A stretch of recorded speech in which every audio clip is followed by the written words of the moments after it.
That is exactly.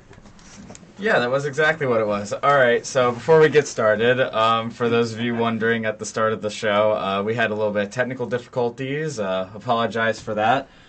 But welcome to the second episode of the Pond Hockey Podcast. We have a lot to talk about on this edition. Really just a busy week in hockey, just with the playoffs starting today, actually. Games are going on right now, and the team that is in the city we're based off of. Really, just to start off, Penguins. I have a really hard time. I don't know what happened. This was brutal.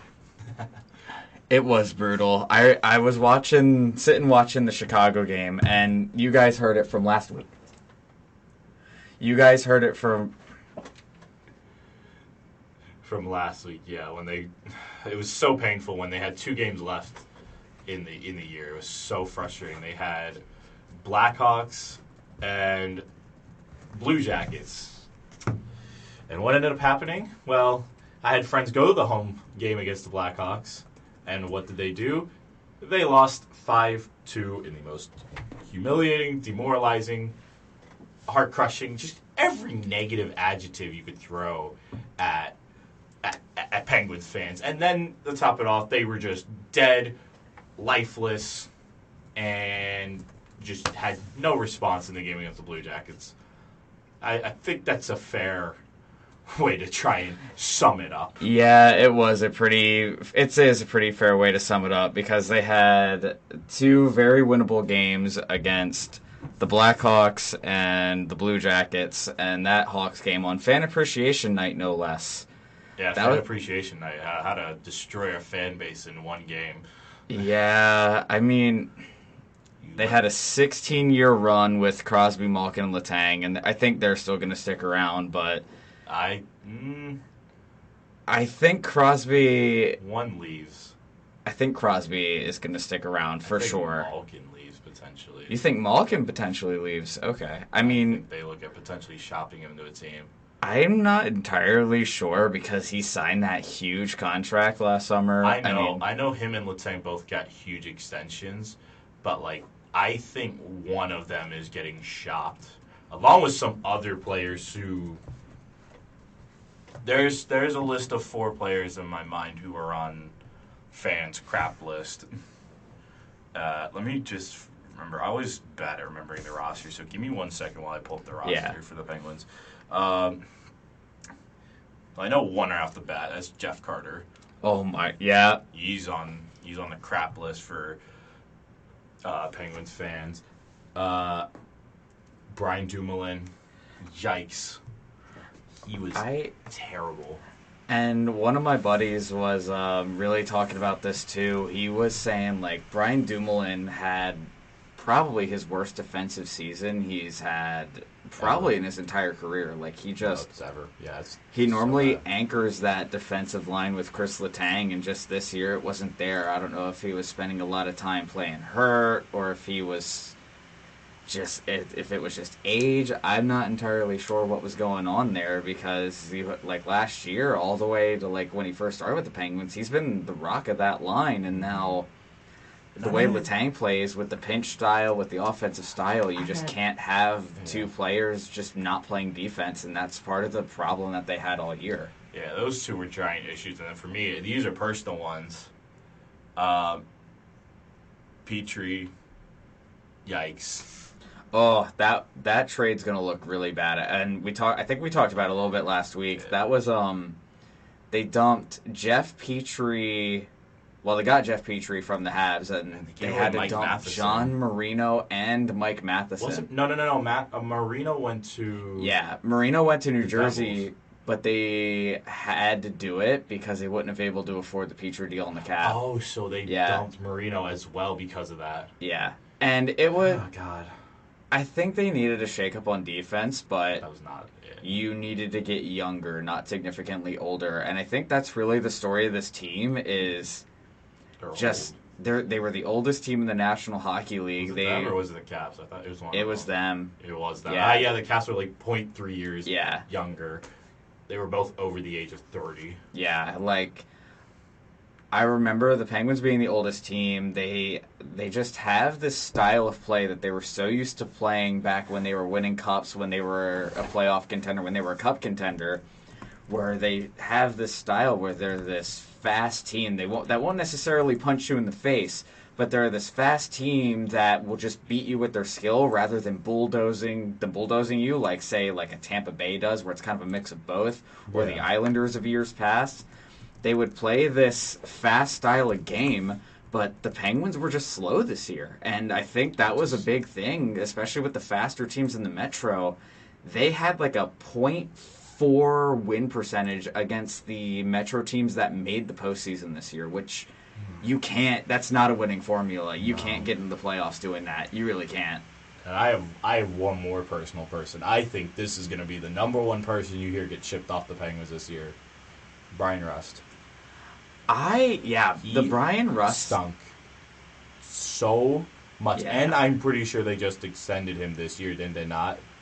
Or was it last year? I think it might have been 2 years ago. It was 1 or 2 years ago that he's been around. But I think Brian Rust is probably going to be one of those changes that they make just because... They have to. They got to make some changes. I think most of the changes are going to come in the bottom six because the bottom six this year... Jeff Carter's gone, and that's a fact. I don't know how you move on from that contract. I guess buy him out. You have to. You got to buy him out, I guess. He's not. Yeah. And the other thing that I go looking for if I were the Penguins, try to bolster the defense core a little bit with youth if you can find it. I know it's easier said than done. But the other thing with the goaltending situation this year, with how much Tristan Jarry was injured this year, Casey DeSmith being super inconsistent, actually both of them were, and then you had to rely on Dustin Tokarski. That stretch where Tristan Jarry was out, where they were relying on DeSmith and Tokarski, I think that's what got them in the end, because they missed by, 1 point? No, like 2 points. I think it was because they lost both games somehow. They got a point in the last game, but it didn't really matter. Yeah. But fun fact, I just checked the Brian Rust contract situation. This is year 1 of a 6-year deal. How much is he making AAV? 5.1 million. Ooh. From now till 2028. I mean, it has the potential to get better. If you want to salvage that deal, put him with Crosby and Gensel, if you can. That's where he plays the best most of the time. Because they had this blender for the second line where they were trying to get guys in the bottom six going. It's like, hey, maybe we can put him with Gino, maybe we can put him with Crosby. It was one of those things where hey, this forward's really struggling at the bottom six. Let's give him top 6 minutes with a generational talent, see if they can get their production up. And normally it works with Sid, and it did work with Sid this year, but with Malkin this year, he's a bit on the older side. I don't know how much longer they can carry a team. And this isn't to say they're bad players, because they're not, and they deserve the contracts they got with all the success. Well, I think also the big issue is if you look at just the baseline stats, the 2 guys who did, they really only had 3 guys doing heavy lifting. Well, I guess 4 if you kind of count Raquel, which is I count Raquel. He did have almost a 30-goal season. Yeah, he had a good year. But outside of that, it was them. It was him, Gensel, Malkin, Crosby. That's it. That is literally it. And I guess a little bit of Jason Zucker, but because he almost had 30-goal season as well. Yeah. So he had 27 goals. He was their most valuable player for 2 months. And I don't blame him. He was good this season for how his usual standards were. This is it was a really good season. But it's probably his best season as a Penguin. But you look at stuff like we list all of the players. Brian Rust took a gigantic step backwards. Jeff Carter was so bad this year. He was so bad this year. And that is going to continue to hurt them. And that's another player that I'm going to do a quick search right now, see how bad that contract situation is. They can get themselves out of that. They have 1 year left for $3 million. They might just eat it. They're going to probably eat it. They probably should eat it, honestly. Because honestly, you just take that out for 2 years of $1 million, 2 years of 1.5, or even 3 years of $1 million. You can. That's worth it. You can deal with that. You can easily deal with that. Yeah, especially with a group like Fenway. I'd end up just cutting it. I mean, because Carter was good for the first 2 years he was around. Just this year, his production went off of a cliff. And there's sometimes points where you have to just move on from players, and it helps spark your team. Yeah. I give a great example is the Wild, the team I bet on winning the Cup this year, which we talked about in the last episode at the very end. They got a lot better when they cut the two people that were the main guys on this team in Zach Parise and Ryan Suter. Yeah. Both of which were actually doing all right since they've gone. Ryan Suter's been a rock in the second line, I think the second line for the Stars. Normally second pairing, yes. Yeah, second pairing. And Parise, actually, I think he's doing pretty solid with the Islanders.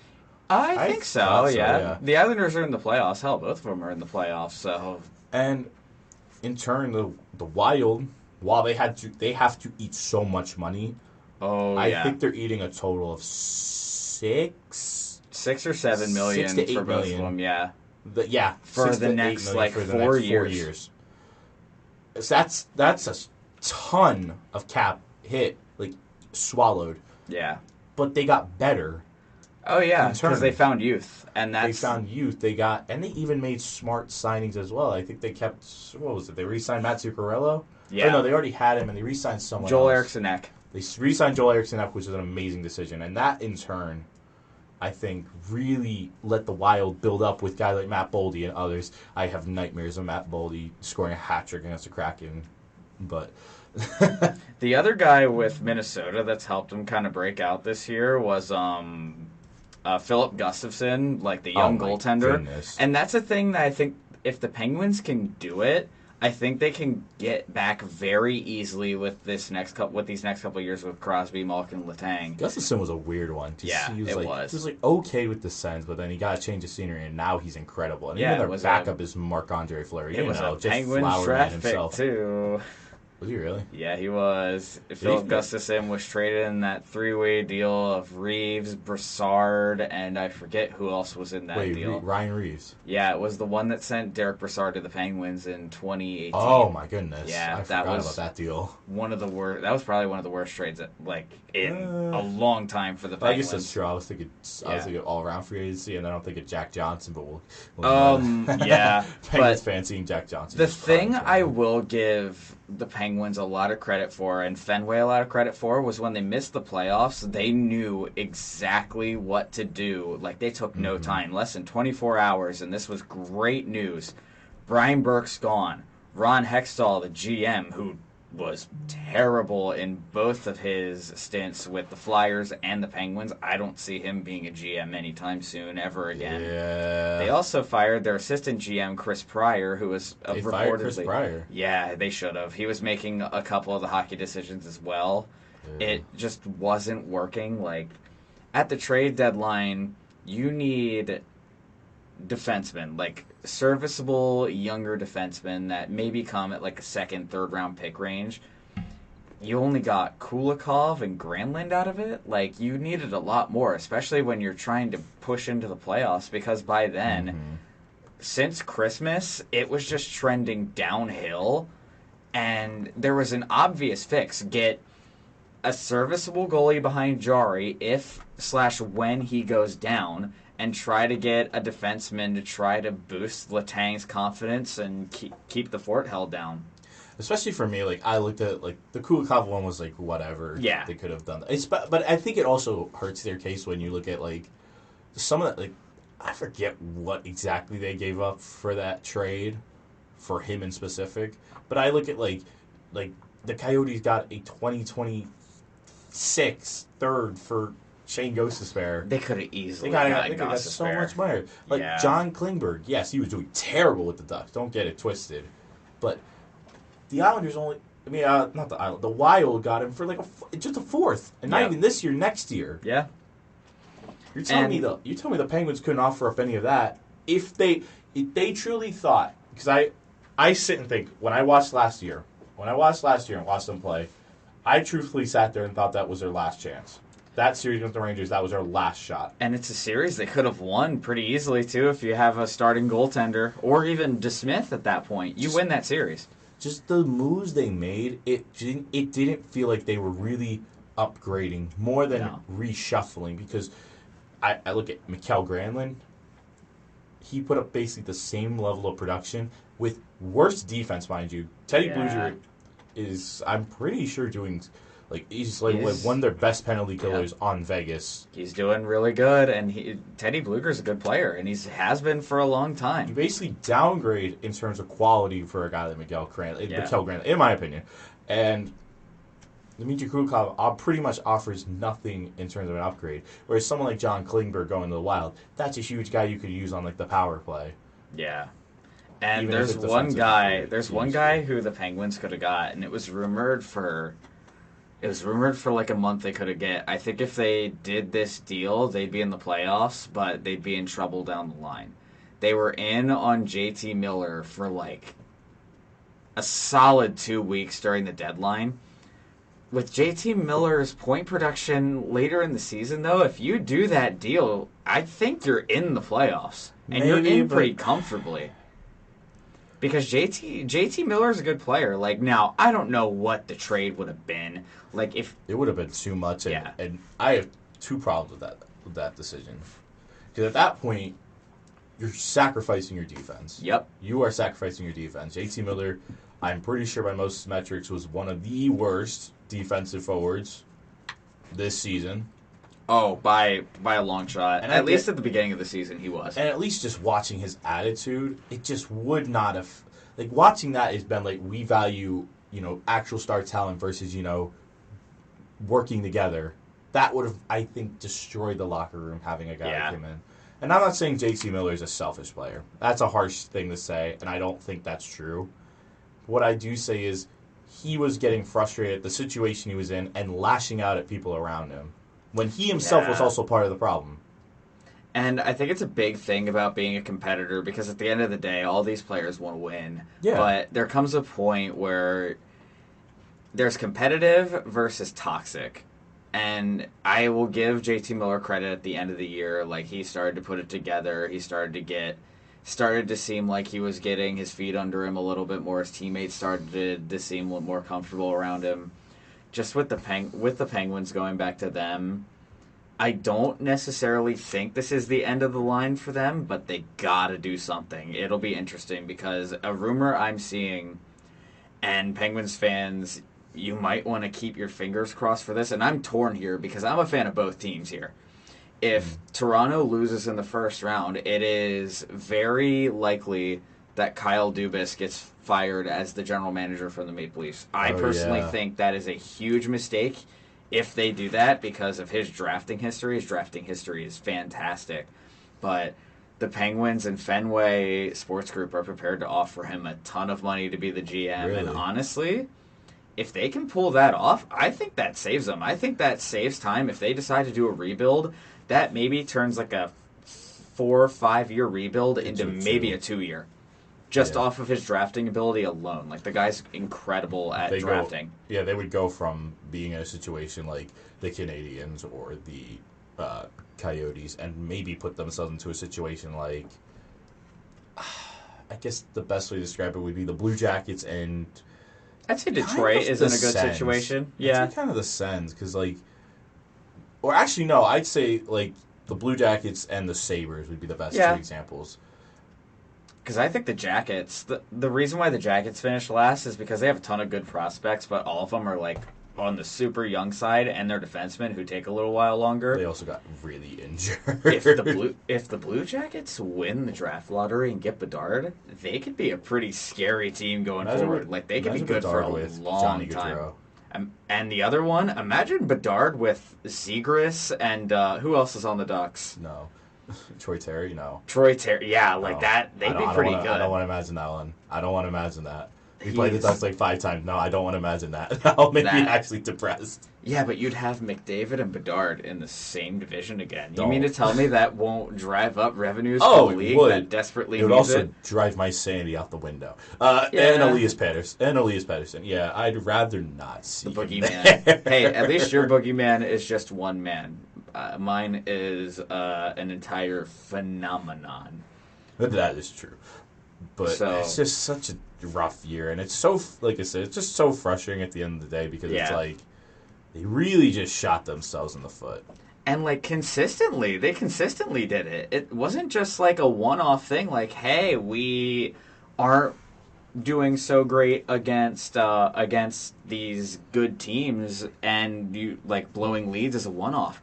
They would consistently blow 2 to 3 goal leads, give up goals at the end of periods, and when they were going up against a team that was better or on the same level as them, it just felt like the Penguins were one step behind the entire game. It didn't necessarily feel like they were completely out of it the whole time, but it just felt like there was this lack of push that just couldn't get it done. And I don't know if that's just an old team problem or if it's a Mike Sullivan problem. I don't think it's a Mike Sullivan problem. I think it's an age problem, because this goes around with decisions being made with the Penguins. If they let go of Mike Sullivan, that would be a bad mistake. I think that's a mistake, man. That's a terrible mistake in my mind. Especially because the biggest... This is something we'll definitely address in the offseason, but I just want to highlight this point. The way coaching is done in the NHL, I think personally sucks. Oh, yeah. In my mind. Terrible. Because you have people like Daryl Sutter, Dallas Aikens, who, how does he have a job? Oh, he got fired. Did he? Yeah, he got fired. Daryl Sutter didn't somehow. I don't know how that works out. Those two, Mike Babcock stayed around for a while. Bruce Boudreau. Actually, I feel bad for his time in Vancouver, but he's always just been someone like, he gets shuffled around. Or Rick Bowness. I think it's his name. Rick Bowness still has a coaching job. He coaches Winnipeg. Yeah. And I said that was a mistake. I don't think he's that bad of a coach. I said that was a mistake, though. Yeah, I mean... But with the Jets situation, though, because, like, in the offseason, they were having a ton of locker room problems. Like, Blake Wheeler got stripped of the captaincy. So, like, I don't necessarily mind it because the Jets made the playoffs. Granted, they had a big free fall from, like, December all the way to now. To the point where they're, like, the first wild card. No, not even the first wild card. They were the last team. Yeah, they were the last team in. We got in before them. Seattle got in before them. But I want to highlight this last point about the Penguins, and it was watching their last 10 games. And I highlight this because you just see like the level of inconsistency and frustration. They had a 4-3 win against the Caps. And I remember watching that game. It was ugly. It was ugly and painful. Then they lost 7-4 to the Red Wings. They got a 7-bomb on their head by the Red Wings. And the Red Wings were having a rough time scoring through half the season. Yeah, they couldn't score. By the end of the year, they couldn't buy a win. Like, even if they wanted to win, they couldn't. Then I think they made the mistake of dropping Vrana, but that was whatever. Then they win 2-0 against the Preds. That was a huge win. They needed that game. And I'll give them that. That was a good game. They had a 4-3 loss against the Bruins. That's tough, but the Bruins are really good. Yeah, but you could have salvaged a point out of that. They could have salvaged a point because they were tied with them with like a minute and a half left, and they coughed that one up. And that was frustrating. Those points matter, man. Those blown leads, if you don't blow like 2 of those games, you're probably playing Carolina right now instead of the Islanders. Like, probably. Penguins could easily be in the playoffs right now and by a comfortable margin. Yeah, the last 5 were the main frustrations here. I'll go quickly. 5-1 loss to the Devils and a must-win game. I know the Devils are really good, and they were going for big things as well. You get blown out, and I'm going to double-check the facts. They just, by the third period, they're down 4-0. They just never got a chance to get in there. Then they go from that to being the Wild 4-1. Which was one of their best That was one of their best wins all year. Then they go right after that and follow with a 5-1 win against the Red Wings, getting revenge on that last game. Another great performance. They looked amazing. And those aren't bad teams. I know the Red Wings were frustrating to watch all year, but they aren't a bad team. No, they're not. They're a young, upcoming team. They could easily make the playoffs next year. But then you go and follow those up with the Blackhawks, who are one of the worst teams to watch in any facet. I think people would have rather watched the Ducks or the Yotes over that team. Or another sport in general. Yes. They were terrible. And it wasn't just they were terrible because they had a lot of young guys. They were terrible because they were just not even trying most of the time. No. Once they got rid of Kane, they were like, all right, time to pack up shop. We're done. We're done here. Clean house. Connor Bedard, come get us. But with that win, even with the Blackhawks, and that's the thing that surprised me, the Blackhawks gain nothing by winning that game. They lose 12% chance at Connor Bedard for a meaningless win against the Penguins. See, the Penguins, it wasn't meaningless, but to the Hawks, it's like, if you lose that game, whatever, we don't care. I get it, because, like, no team, as much as we all joke about it, no team, at least in my mind, openly tries to tank. The 2014, I 2015 know, that Sabres and Oilers yeah. would like a word. I know. But to most times, unless your name is the Philadelphia 76ers, Trust the process. trust the process. Amen. That's my basketball team you're talking about. Most teams don't openly try to tank, even if they look so bad to the point where it makes no sense what they're doing. And Yeah. you can say, "Oh, well, that's still technically tanking," but it's like they have what they consider a foundation that they want to build on. Yeah. If that means it's going to be a rough year and they might not win a lot of games, yes, but that's not tanking in my mind. Tanking is like you strip everything down and you are trying to blatantly lose games. Like,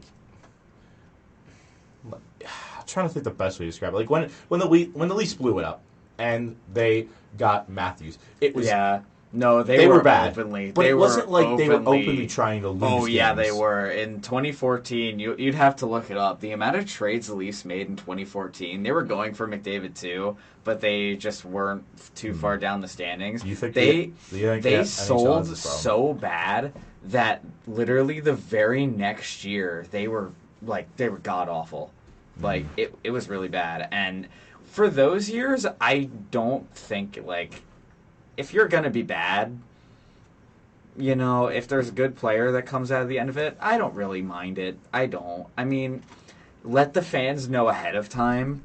Because, a lot of teams, what they do now is, if their season isn't really going all that well, they'll lower the ticket prices. They'll send a message out to season ticket holders hey, this year isn't going exactly how we planned. Yeah. Here's, a package of games for free or something like that. You don't get charged for these. And, ironically, the Penguins did it earlier this year, which was really weird. The Canucks did it earlier this year. I think the Blackhawks did it, too. I'm sure they had to with how much crap has been on there. So, I don't necessarily think teams blatantly say, let's go out there and lose 8-1, go dumpster diving. All of you are going to be out of the job when we get good. Just do it for the good of the franchise. I don't think that happens. But I do think there are shenanigans that go on where they're just oh yeah, we're going to go out there and ice a pseudo AHL team. We're trying to win. Don't pay any attention to us selling everything we have for first and second round picks. I guess that's sort of true. Yeah. But I don't know. I think there's a line to it. Yeah, there is a line to it for sure. It's not like teams are putting pucks in the back of their own net unless your name's Radko Gudas. However, it's... Oh, God. Do we even start with the playoffs right now? Actually, wait. Yeah. Let's do a quick check. Survey says, how are the games going? Oh, it's 3-1 Boston. Shocking. My God. How's the Islanders game? 2-1 Carolina with about 10 minutes in the third. That's about what I was expecting. Yeah, we can go into our playoff picks if you want to do that. We also had for a quick reminder, everybody, the Minnesota Wild and Dallas Stars are starting in 4 minutes on ESPN2, and I can't see that other broadcast. Other one's probably at 10. SN3 something. Sportsnet 3. Sportsnet 3, I think, yeah. So... Yeah, that's LA and Edmonton's on the night. Yep, they're at 10 o'clock on ESPN, CBC, and probably Root? No. No, it's nationally televised. A lot of people, unless you live in Seattle, which I know there are a couple of you because I saw the analytics. You guys are crazy, by the way. Absolutely crazy. Oh, yeah. But we can get into the playoff picks. And the series I want to start out with in terms of predictions, I think the most underrated series, because it's in the Western Conference, is Edmonton versus LA. Because these that's two going to be teams, a surprisingly good series. These two teams, even last year, are just crazy competitive with each other.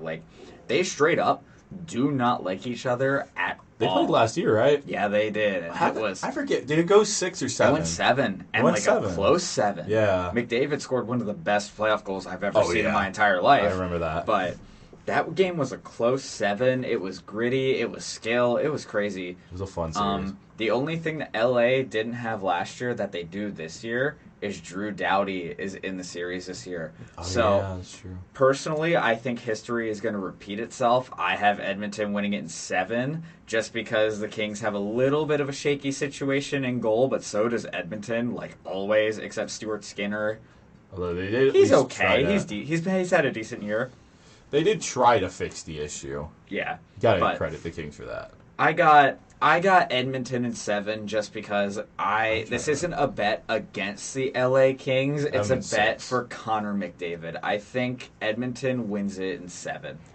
I think I have them in 6, Yeah. but I think that I could see it easily going 7 if they get Korpisalo from Columbus, like good like playoff, like a few playoff years Columbus. If he gets going, yeah. They could easily get that because the second you have to rely on Phoenix Copley, You're in trouble. Yeah. I guess let's highlight the other series. Big one. I guess let's start with the Islanders one. This is gonna be a nasty series. I feel like. I feel like these two teams are gonna get super chippy. Yeah, just because of the way the Islanders play. I know Barry Trotz isn't there anymore, but the Islanders just play playoff hockey. That's what they do. They just frustrate you. I know they're losing right now 2-1, but I don't think that's going to be an indicator of how this series goes. This one's another one I could see going either way. I think the big X factor for the Canes is going to be Andrei Svechnikov is out for the entire playoff run due to a torn ACL. That one sucks. I think once this series keeps going, the Canes are going to feel that lack of skill.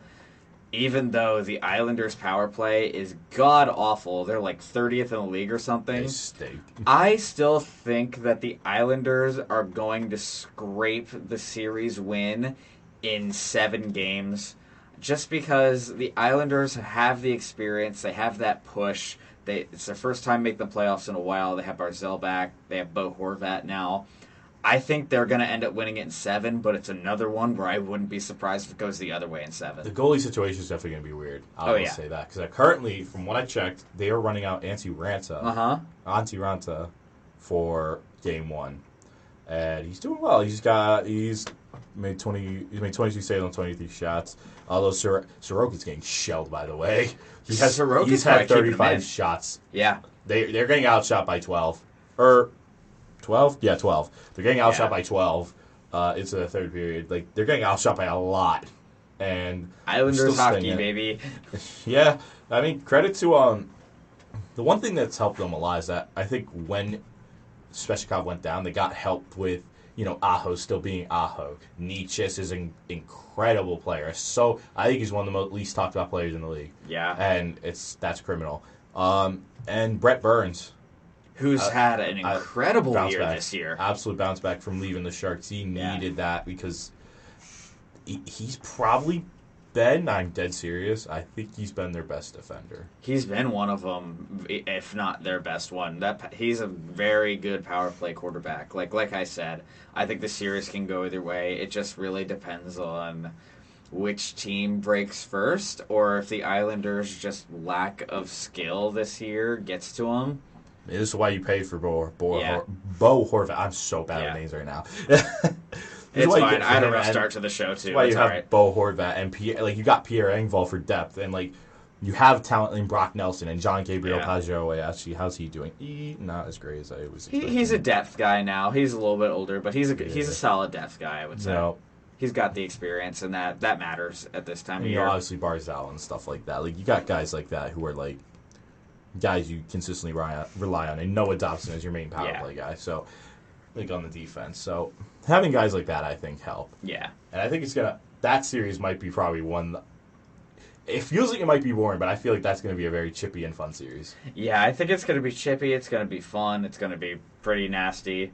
The other series in the East that's going to be, I think, just incredible. 2 teams that just hate each other, from what I understand. They just hate each other. It is the Devils and the Rangers. They absolutely cannot stand each other. 2 teams that are just incredibly all in, and they went all in at the deadline. The Rangers getting Patrick Kane and Vladimir Tarasenko. Now, A lot of Rangers fans have a lot of excitement, and I think that's warranted. Like, you guys are a good team. You made the conference finals last year. Like, hell, like, how could you not be excited?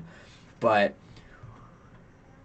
the additions of Kane and Tarasenko, Kane has not really wowed me just because, first of all, he's injured. Like, that's a big thing. Like, the good news is you guys didn't give up a lot to get him, but I wouldn't base your excitement of your team off of what you got at the deadline. I would base it on what was there already. You got Adam Fox, Mika Zibanejad, Artemi Panarin, like Igor Shesterkin, like one of the best goalies in the league. The guy's insane. Like, you guys have a very good team. Also, they got underrated depth as well. I mean, Kakko's finally getting better. Lafreniere is starting to step up. Yeah. Keandre Miller. Miller. My goodness. Like, he doesn't score a lot, but when he does, it's like those kind of things you see on highlight reels. Oh, it's yeah. insane. All of his goals are incredible. On the Devil side, like, they have had a freaking fantastic year this year. Let's see what Meyer been since he gone there. Timo Myers had a really good year. The guy who's been absolutely incredible for the Devils is Jack Hughes. Talk about a breakout season. Breaks the franchise record for most points in a season. Like, the guy has been absolutely insane. Who had the most? Was it Scott Niedermayer? It was Patrick Elias. Oh, my goodness. With, I think, 96, and I think that Hughes finished with 98 points 99. or something like that. Yeah, 99. He got close to 100. And he missed 4 games. Yeah, so he was really, really good this year. Goaltending was surprisingly good this year. Vitek Vanacek coming out of nowhere coming over from the Caps out of nowhere, putting up really good numbers. Like, I think this Devils team can surprise a lot of people in the future. Oh, yeah. However, I wouldn't bank on him long term. This team reminds me a lot of the 2018 Leafs, where you have a lot of young talent who just broke out. You're getting ready to come to form, start to give a little pushback to a juggernaut in the conference who's been established. With that's why I'm picking the Rangers in 7 in this one, just because the Rangers had last year's experience. They have just that little bit more depth and that little bit more solid goaltending. That's what I think pushes them over. I'm willing to believe in the Magic. I got Devils in 6. I think a lot of what's made the Rangers great is going to go silent on them, especially on the depth side. They're going to go silent, especially because they're banking on really, really young players. Kakko, Lafreniere, Phil Cheadle? Yeah. Yeah. Weird name to pronounce. I know. I'll get better with this as the year goes on. Oh, yeah. Hockey fans, please don't shoot me, I promise. Don't crucify the man. Don't crucify me. Rangers fans might do that to you, though. Crucifixion. If you get a Toronto name wrong, I'm jumping across this desk and smacking you myself. Two good old, especially it's weird because you got 2 very polarizing owners in this series.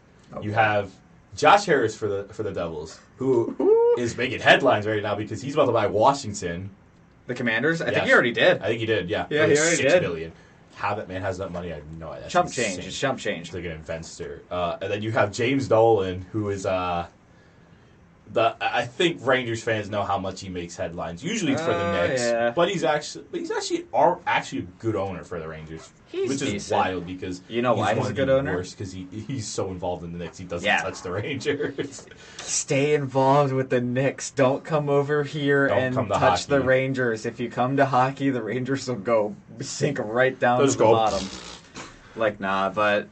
Yeah, I think the Rangers will be a good team for a lot of time to come. I guess let's quickly glance over the other Eastern series that I think. Let's go over the other 2 ones. Let's go over the one that's a lot of people think it's a foregone conclusion. Boston and Florida. Yeah. Well, it's given the fact it's 3-1 right now. They're banking on Lyon being their goalie. They're getting swept. I'm standing by that. How are you going to score on a damn Lion? How are you going to do that? How are you going to score on a Lion? What is the funniest part about this game? Bergeron's out. Yeah, I know. One of the best offensive players is out, and they're winning 3-1.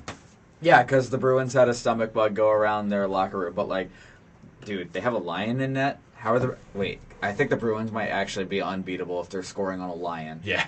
Like, what? They're scoring on a old- literal lion. Yeah. Guys, I'm kidding. It's not a funny joke. It's not a funny joke. Don't laugh. And who has the one goal for Florida? Let's take a guess. Matthew Drum roll, Tkachuk. please. Yes. Yeah, got it right. And I didn't even see the game. Why? Because he's been basically the only person in Florida actually doing something. The reason Even why they're Barkov there? has struggled this year. For his usual standards, he has struggled. Yeah, But it's because he missed time, so I give him somewhat. But like the rest of the offense, my goodness, Just they all not took there. a step backwards. Not they all there. took a step backwards. Anthony Duclair, backwards. Anton Lindell, backwards. Sam Reinhart, backwards. he was all right. He stayed Yeah, about he's he all right. stayed about the same. You know what that is? That's the Paul Maurice effect, baby. Yeah, the Paul Maurice hockey. Paul Maurice. We're going to punch him in the face and not score any goals ever. The only player who took a step forward this year was Carter Verhaeghe. He had a 40 Oh, yeah, goal he had 40 season. goals. He was great. He was the only guy. That's Yeah. it. Everybody that- else, gigantic step backwards. And that is frustrating to watch. Yeah. Especially because that trade's just not worked out on either side, which is ironic. Like, It I get just Kachuk's hasn't. good. Kachuk's but, like, been he's good. not helping the Panthers Yeah. entirely. And the Flames deal, we can talk about that during the offseason, but that might be one of the ugliest moves that nobody saw coming.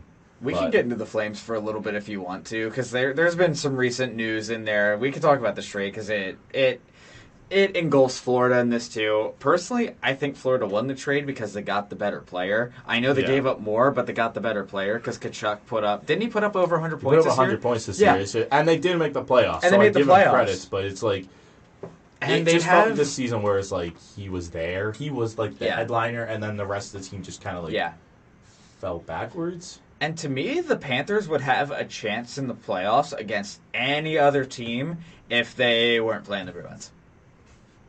I think they'd have a decent chance against any other team. I can maybe except agree, the but Bruins. it's just like they just don't.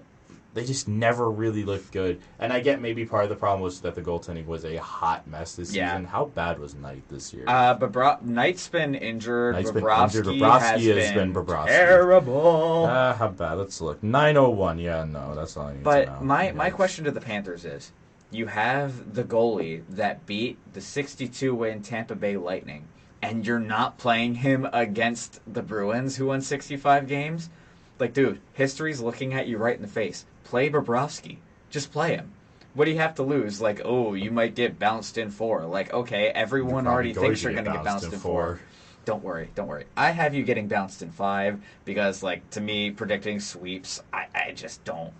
I don't really see it, but I definitely think the Bruins are going to dominate. I think the Panthers steal one game on home ice, but that's about it. But yeah, I guess let's get to the last. Or actually, should we say that to the end? Save that one to the end. Save that one. I guess let's cover the other two. Let's just quickly touch Vegas for like a minute or two. That series is going to be bad. Yeah, it's going to be low You have them scoring. in 5. I have them also getting swept in 4 because Winnipeg, I watched them play. Their defense was atrocious, and personally, this is a personal opinion, Nashville or Calgary should have been there instead of them. They were so garbage this year. They just choked. Genuinely, if Nashville didn't choke, they should have. Calgary didn't choke. Yeah, I think Nashville was the far better team in my mind. Oh, you and me both. But Calgary could have easily made it. They choked, but Calgary probably the should Jets have made do it. not belong there, and I'm gonna stand by that. Well, the Jets, the reason why they're there is because in the beginning of the season, they were first in the West for like a solid month, and then once Christmas hit, it's a similar trend with the Penguins where they just went crashing down. The only thing that saved the Jets were they were a ton of points ahead, Yeah, they had and a then at great a certain start. point, they were very not. So with me, with this series, I think the Jets are going to end up winning 2 games because Connor Hellebuck is an actual monster, and playing in front of that Winnipeg crowd is crazy. I have Vegas in 6, but the games that Vegas win, they're going to win by a comfortable margin. I think I got Vegas in 6, but I do see Winnipeg stealing 2 games. I can see that's fair. Now we got an exciting series. In fact, I think it just started. I think it just started like a few minutes ago. The Wild and Stars, I think, should have started. Oh, it hasn't started yet. Yeah. Guess Puck you're drop still in the delayed. NHL, if it says 9:30, that means like 9:45. Yeah. Okay. Yeah. Fair. But yeah, though that game, that series is gonna be incredible. Oh yeah. If that series doesn't go to 7, I will be sad because I think those two are gonna be probably the best series to watch in the entirety of the playoffs, I think. Ooh, I think it depends on what matchups we get in the second round. I could see that. For the good playoffs. Let me rephrase that. I think it'll be easily the best matchup in the first round. But I think it'll be a top 3 matchup in the entirety of the playoffs. I think it'll be one of the best ones. With Minnesota, they have a lot of good firepower. The thing that concerns me about them is they don't have Joel Eriksson-Ek right now. Oh yeah, that's a big problem to Klingberg me. And Sundqvist are also out. Yeah, that's my goodness, that's a bit of an issue. Minute, Minnesota's a well-balanced team, though. They're getting good goaltending from Gustafsson. They have a pretty good defensive core. They got guys that can score when you need them to. That being said, Dallas has a lot of the same things that Minnesota has. They have a star forward in Jason Robertson. They have 2 of their old core in Jamie Benn and Tyler Seguin. They have Miro Heiskanen, who bounced back in a huge was way. Incredible this year. Oh my goodness! And let's not forget my boy, who straight up won me my fantasy league this year, Jake Ottinger. If he puts up a performance like he did against Calgary, the Western Conference is screwed. You know what? Just Also, in general, I think you forgot one name in there. I think will be a huge impact for them making a deep run. Joe Pavelski. Yep.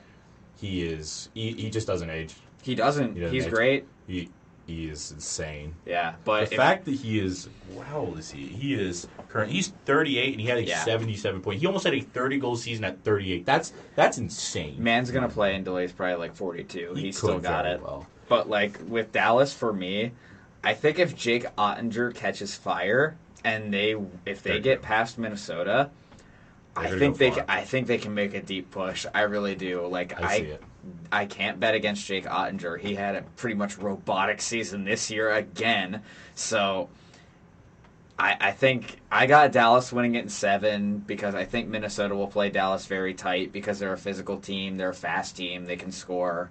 But I have Dallas winning in 7 just because of how automatic Jake Ottinger can be. Like we saw it last year. He's insane.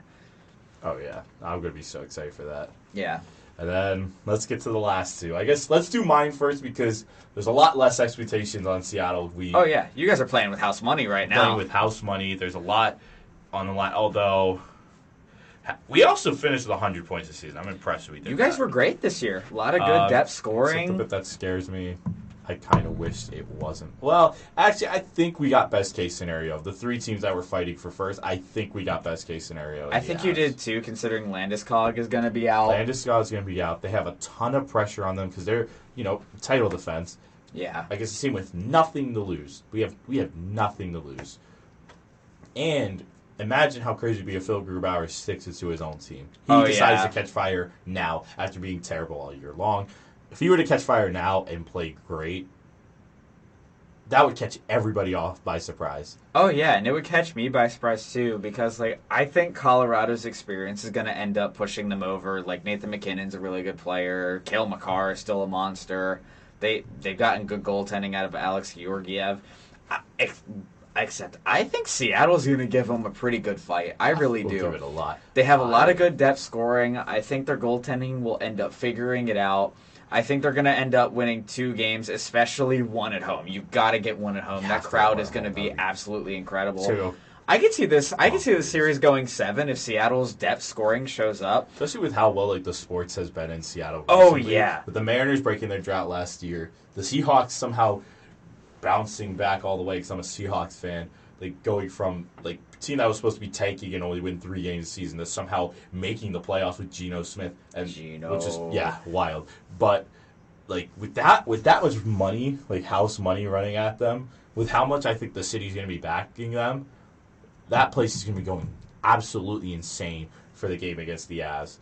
And I am a numbnuts who drinks the Kool-Aid. I am a personal believer that the amount of depth scoring we have, if Adam Larson does not play a pile of garbage on the first pair, which he actually has not the last month and a half. He's actually been good the last month and a half. With Vince Dunn, we get that. I am a firm believer we take this series, and I am not even saying 7. I'm saying 6. Wow. I'm taking it 6. Wow. I think Georgiev is so unbelievably overrated. Their defense also has not looked great down the stretch. Yeah, but they've been without Makar for the majority of that stretch. Like, I can see this series, like, there's so many of these matchups, to me, could go either way. That's the joy of I hockey. have Colorado winning in 6 because they're getting Makar back. McKinnon's still great. They're the defending champs for a reason. I have them in 6, but it wouldn't surprise me if Seattle gave them a fight or just straight up beat them. Like, I think this series could go either way, but I do have Colorado in 6. That's fair. Now, ladies and gentlemen, the moment you have been waiting for. Let's highlight a let's highlight a tweet first. Oh no. Let's highlight a tweet. So I first said I said after you put this tweet out, I said place your bets on how wrong both of our playoff brackets are going to look before playoffs begin. Everybody's going to go wild with us for our predictions now. Ladies and gentlemen, the tweet is: what stupid thing is Jimmy going to say about the Maple Leafs tonight? All right, time to drink the stupid juice. All right, let me get hydrated really quick with the stupid juice. Hang on. All right. Juice. Okay, so I'm gonna say this with my chest. I'm gonna say it with my chest. Leafs in 6. Let me explain. So, okay, I'm getting tired of this narrative that we can't get past the first round, that we're just perennial chokers, that we can't do it. I've been hearing it all year, and I know that everyone's going to be texting me like, Tampa's going to beat you in 7. You guys are going to choke like you always do. Here's the thing, though. I think the Leafs have so much riding on this run, and they know they have so much riding on this run. They had Tampa beat last year. They did. They really did. It was a mix of just young players, like stupid mistakes. Like in the playoffs, you can't give the officials anything to look at because they're going to call it. And that goes for everyone in this entire playoff. Yeah. Now, do I think Tampa has a shot at winning? Of course they do. They've made it to 3 straight finals. But this year, there's just something about Tampa. They've played a ton of hockey games in the last 3 years. They remind me of the Penguins of 2018. They are not a bad team. They're not a slow team. They're not an unskilled team. They're still very good. They still have a lot going for them. I just think it's going to be a case of just them running out of gas to a team that, let's be real here, hasn't played a lot of hockey in the last even 5 years. Like, they haven't won a playoff series since 2004. They've probably played the least amount of hockey of any cup contender, like, in this entire bracket. Well, I mean, they've played, maybe argue the Wild, but that's in about it. The last 5 years. Like what? So it was 7 games 4 times. So that's 28, and then 5 games against Tampa. They've played 33 playoff games in 5 years. So you got guys that are rested. You got guys that are hungry in Matthews and Marner. You know what this means for Dubas if you guys lose this series. I think the Leafs will win it in 6. You could even throw Keefe onto the chopping block as well. Oh, like Keefe. It has to be because if Dubas goes with how well he's been, because they're staking everything on this. Yeah. You know this better than I do. Oh, yeah, and I'm surprised they didn't do it last year. I think they didn't do it last year just because of how tight the series was. I think this year is going to be a different story. It's going to be a similar situation where they walk into Tampa and they're going to be dealing with like the overtime pressure, like, hey, you better win this in 6 because if you go home to 7, then the scary boogeyman of Game 7 is going to come back to you. Yeah. I just see them winning in 6. I think they're going to get an overtime winner in Game 6, and that'll be it. I'm also a firm believer in 6, and my reasoning is this. I've watched the Lightning play a decent bit, and my God, I'm gonna say this at chest, and this is my opinion, not yours. The Lightning this year are bad at hockey. I'm willing to admit that. I'm willing to admit that. And here's my reasoning. Dude, if you jinx my team, I swear. I'm not saying because I think they're gonna run it. I've watched the Lightning play this season. They've been painful to watch. The depth that they usually have is not there, and it's accurate to 2018 how you describe the Penguins. They win cups. They were amazing. They're filled with depth. They're talented. Their star players are amazing. This year, you got your stars that are great, but you have stars who have taken a step back. Mikhail Sergachev only had 10 goals, but he's still solid. Victor Hedman took a giant step back. A lot of the depth after that, not really there. in my mind. Really not there. Corey Perry, Anthony Cirelli, he missed a long chunk of time. And then the amount of stupid juice they drank for Tanner Jeannot, which I think is a who's not playing stupid game move. 1, by the way. Is he a healthy scratch? He's He's injured. injured. Okay. Yep. Well, 5 picks can't in a predict player. that. That's looking pretty good right now. Watch him score the Game 7 winning goal because my luck is That would terrible. suck. And I'm going to be wearing a Bruins jersey in 2 weeks because Game 7 is on a Monday because everything hates me right now. Oh, yeah. So, fun fact, Game 7 is on a Monday. Monday, And May the 1st. So if May you guys aren't busy and want to hear me lose my mind, if anyone out there And just fun hates fact. my guts, come tune in May 1st. So, fun fact, we will also both be here. Well, actually, I don't know. Are you going to be here the weekend of the 28th? 28th Like when April? finals roll around, yeah. 20th of April. When Because is I that? am here till the end of May. Yes, I If will you be are, here. we will run our My finals end on May 3rd. We So will yes, run I our will be last here episode on May May 1st. 1st. Last live Potential- episode if- on May 1st. Well, last live episode at Until WDSR, August. At Until WDSR. But, So The should big we thing speed run through these next couple of rounds when we get done with I the guess Toronto Tampa I guess we series can since keep it we're quick. rolling at 9:54 right now? We are, yeah. Yeah. Let's run through it quickly. We don't have to rush it too Bracket bad. is Get into the- get into the rest of your analysis about Tampa, and then we can Oh, see yeah, how yeah. long it takes. But between that and then like watching even Vasilevsky, who is a glorified Hall of Famer, a perennial generational talent. Even he's looked a bit off this season. He's not the same standard that he is, and I think it's also a case of blind ignorance in my case. I am willing to put a lot of faith. I'm actually saying this. Putting a lot of faith in the Leafs this year because of how well they did things this season. They generally handled it like a season where they're going all in. This feels like it's all or nothing. Which was And- the title of their 2021 playoff documentary when they famously choked to the Habs, All or Nothing on Amazon Prime. Was it really named Don't that? watch it. Yes, it was that. Oh, yes. Don't watch it. Just don't. But I watched I it highlight twice. all that because it's like you're putting everything on this. And I think the team, the players all know this. And you're playing against a Lightning team that is like that just doesn't have the same standard of what they've had like the last 5 years prior. Not even close. They've lost. They paid the cup tax brutally after this year, falling yeah. short. Usually what happens is, everybody says, oh, the team that wins the cup pays brutally after. No. The team that loses the cup, they pay brutally after. It normally is the team that loses They pay the cup tax. They didn't win it. They didn't win the They didn't win the trophy, and they lose the amount of They lose some decent star power and a lot of depth. And this is what it's felt like this year. They lost a decent amount of talent.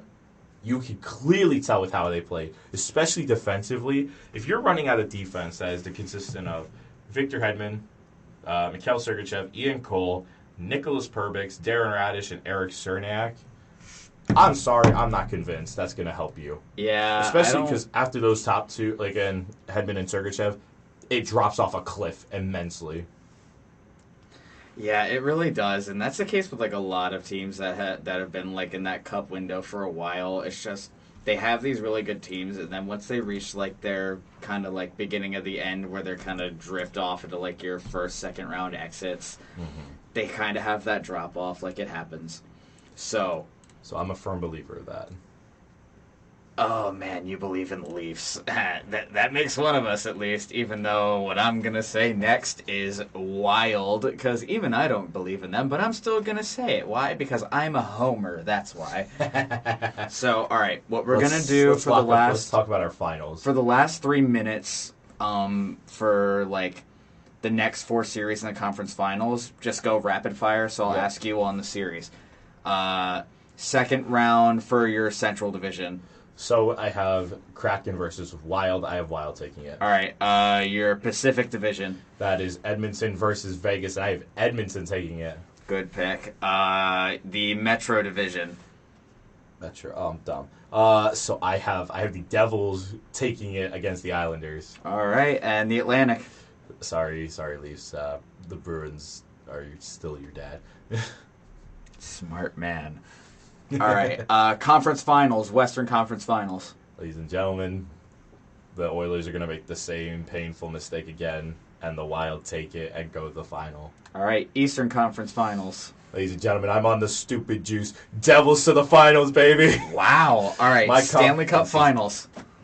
Ladies and gentlemen, the Minnesota Wild, one of the most snake-bitten franchises ever, will finally end their pain in St. Louis Blues fashion in a hard-fought match against the Devils. Woo! How many 7. games do you think it's gonna go? 7. 7? Easily. All right. Dang, you got the Wild winning. That's. I'm gonna regret that first round. Of, They're gonna lose in Game 7, 1-0, and I'm gonna cry.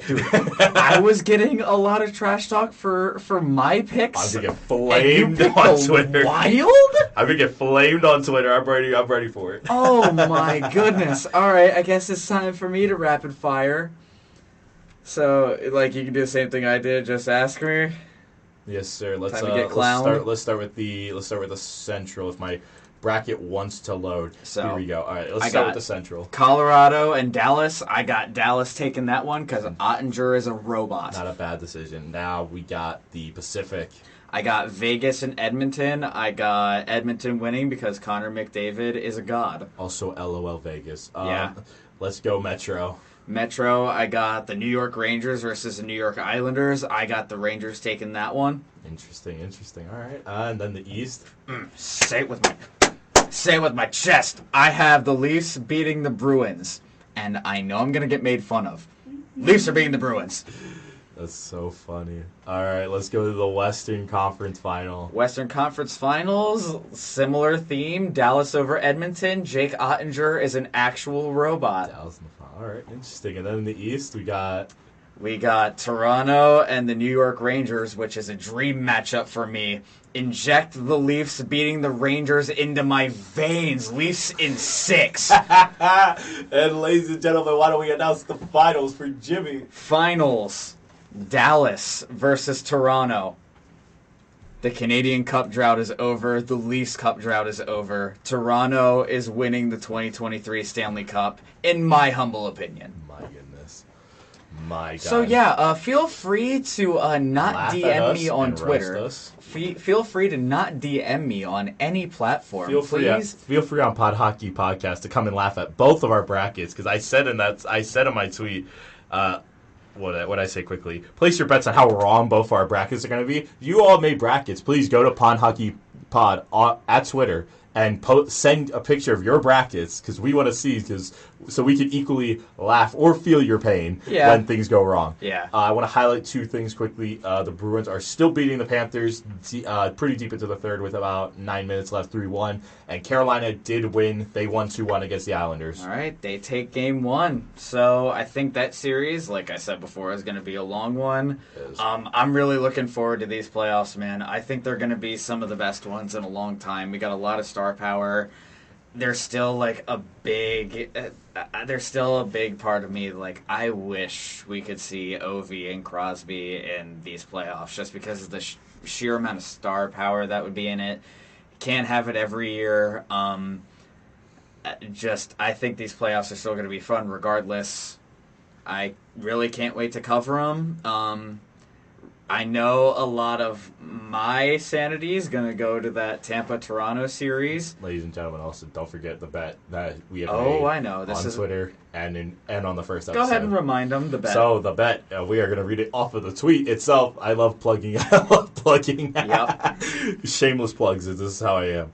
In case you missed it, Jimmy made a bet with Nick that if the Maple Leafs lost in the first round again, that he would wear a Bruins jersey on the upcoming video edition of the podcast. So if it does happen it wouldn't be May. So the sad part is I won't get to see you in person unless they lose in 6, which No, if they lost in 7, you'd see it in person. I'm gonna bring it. So if this series goes 7, I'll make a deal. I'll make a deal with you guys. Oh God! If this series goes 7, I will show up with the jersey, and we're gonna keep an eye on the game for however much longer it goes. So normally it'll probably be third period getting ready to start.